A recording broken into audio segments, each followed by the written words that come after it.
नमस्ते। आज के इस विश्लेषण में हम एक बहुत ही खास और गहरी कहानी पर बात करने वाले हैं। इतिहास और महाकाव्यों से जुड़ी श्री राम और हनुमान जी के बीच के अटूट बंधन की ये कथा सच में अद्भुत है। और पता है, ये सिर्फ एक पुरानी कहानी नहीं है। असल में ये विनम्रता, समर्पण और विश्वास की एक ऐसी मास्टर क्लास है जो आज के समय में हर विद्यार्थी और ज्ञान की तलाश करने वाले के लिए एकदम सटीक बैठती है।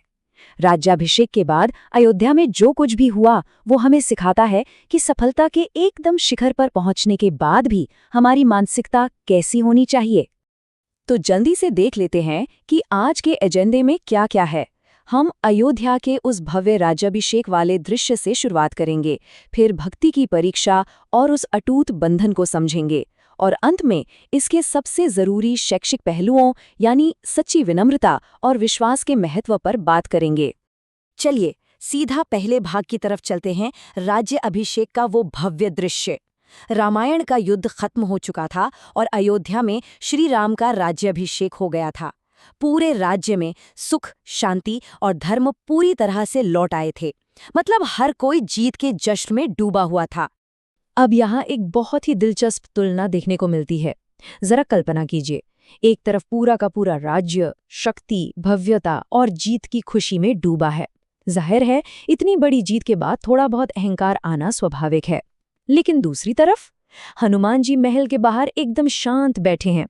उनके भीतर न तो कोई अहंकार है, न कोई इच्छा और न ही कोई मांग। वे बस बिना किसी दिखावे के राम राम राम का जाप कर रहे हैं। ये अपने आप में एक बहुत बड़ा सबक है कि कोई बहुत बड़ा लक्ष्य हासिल करने के बाद भी आंतरिक शांति और फोकस को कैसे बनाए रखना चाहिए। इस शांत और निस्वार्थ सेवा पर माता सीता की नजर पड़ी। उन्होंने श्री राम से कहा कि सोचिए, हनुमान ने इतना कुछ किया, पूरी लंका जला दी, संजीवनी बूटी लेकर आए, लेकिन आज तक अपने लिए कभी कुछ नहीं मांगा। और ये देखकर श्री राम ने तय किया कि वे हनुमान की कोई परीक्षा नहीं लेंगे, बल्कि उनके इस निस्वार्थ प्रेम का सम्मान करेंगे। अब बढ़ते हैं अपने दूसरे भाग की ओर, जहां कहानी एक नया मोड़ लेती है, भक्ति की परीक्षा। अगले ही दिन श्री राम ने एक बहुत बड़ी सभा बुलाई। उस भरी सभा में श्री राम ने सबके सामने हनुमान जी को उनके महान कार्यों के बदले कुछ भी मांगने का प्रस्ताव दिया। और पता है हनुमान जी का जवाब क्या था? उन्होंने हाथ जोड़कर बस इतना कहा, अगर देना ही चाहते हैं तो मुझे अपने चरणों में स्थान दे दीजिए। बस भौतिक इच्छाओं की एकदम शून्य उपस्थिति। ये दिखाता है कि जो सच्ची सेवा होती है ना, वो कभी भी किसी इनाम की मोहताज नहीं होती। इस जवाब से पूरी सभा में एकदम सन्नाटा छा गया। श्री राम मुस्कुराए, लेकिन तभी उन्होंने एक ऐसा सवाल पूछा जिसने वहां का पूरा माहौल ही बदल कर रख दिया। श्री राम ने पूछा, हनुमान, यदि एक दिन ऐसा आए कि मैं तुम्हारे साथ न रहूं, तब? जरा सोचिए, इस सवाल का भावनात्मक वजन कितना भारी था। ये वो पल था जिसने दिखा दिया कि बिना किसी लक्ष्य या बिना किसी मार्गदर्शक के एक सच्चे विद्यार्थी या सेवक की क्या हालत होती है। और यहीं से हम आते हैं तीसरे हिस्से पर, जो इस पूरी कहानी का सबसे भावुक चरम है, वो अटूट बंधन। श्री राम का सवाल सुनकर हनुमान जी की आंखें भर आईं और बहुत ही कांपती हुई आवाज में उन्होंने पूछा कि क्या सूर्य बिना प्रकाश के रह सकता है, या कोई नदी बिना जल के बह सकती है? बिल्कुल नहीं। ठीक वैसे ही श्री राम के बिना उनके अस्तित्व की तो कल्पना भी नहीं की जा सकती। अपनी इसी भावना को व्यक्त करते हुए उन्होंने आंखें बंद कीं और एक बेहद गहरा संस्कृत श्लोक कहा, देह बुद्ध्या तु दासो अस्मे, जीव बुद्ध्या त्वदंशकः, आत्म बुद्ध्या त्वमेवाहम् इति मे निश्चिता मतिः। ये सिर्फ एक साधारण श्लोक नहीं है, बल्कि पूरी तरह से सीखने और समर्पण की प्रक्रिया का निचोड़ है। चलिए इस श्लोक को थोड़ा आसान भाषा में 3 चरणों में समझते हैं। पहला, शरीर के स्तर पर मैं आपका सेवक हूँ। दूसरा, जीवन के स्तर पर मैं आपका ही एक अंश हूँ। और तीसरा, आत्मा के सबसे ऊंचे स्तर पर मैं और आप एक ही हैं। ये पूरी सीखने की प्रक्रिया का एक बेहतरीन उदाहरण है। पहले हम अनुशासन सीखते हैं, फिर उस ज्ञान का हिस्सा बनते हैं, और अंत में हम उसी ज्ञान में पूरी तरह से विलीन हो जाते हैं। इस गजब के समर्पण को देखकर पूरा राज दरबार भावुक हो उठा, और फिर कुछ ऐसा हुआ जिसके बारे में किसी ने सपने में भी नहीं सोचा था। श्री राम अपने सिंहासन से उठे और स्वयं हनुमान जी के चरणों की ओर बढ़ने लगे। हनुमान जी एकदम घबरा गए कि उनके प्रभु ये क्या कर रहे हैं।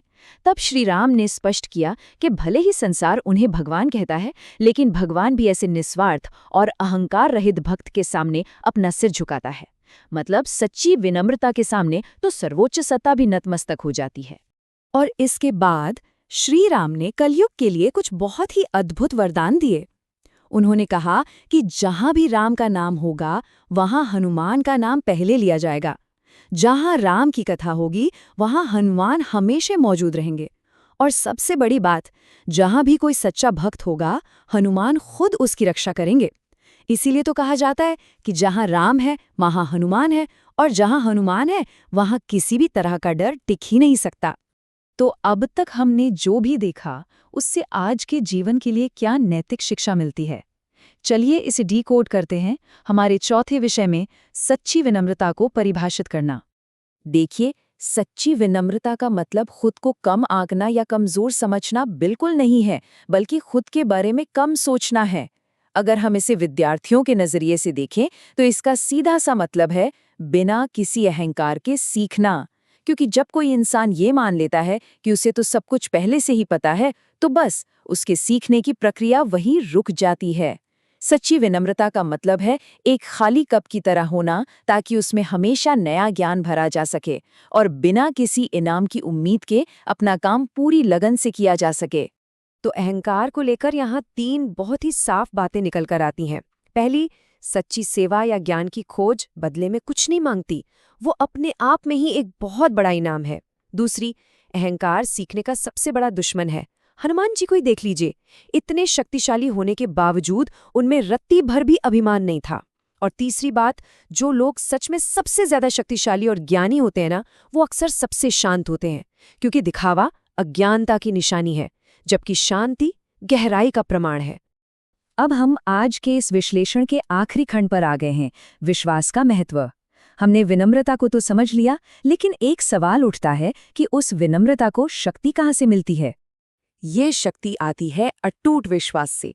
ये कहानी एकदम स्पष्ट कर देती है कि सर्वोच्च शक्ति को ताकत या दिखावे से नहीं, बल्कि सिर्फ और सिर्फ शुद्ध प्रेम और समर्पण से जीता जा सकता है।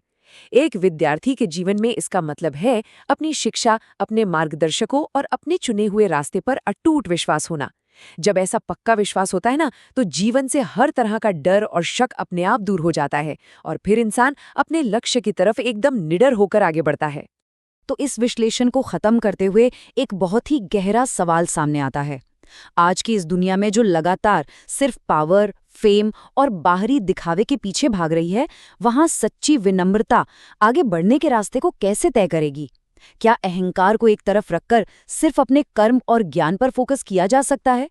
ये सच में सोचने वाली बात है, क्योंकि अंत में ज्ञान सिर्फ किताबें रटना या जानकारी जुटाना नहीं है, बल्कि यह हमारे चरित्र का निर्माण है। इसी विचार के साथ आज का यह विश्लेषण यहीं समाप्त होता है। हमारे साथ जुड़ने और इसे गहराई से समझने के लिए बहुत बहुत धन्यवाद।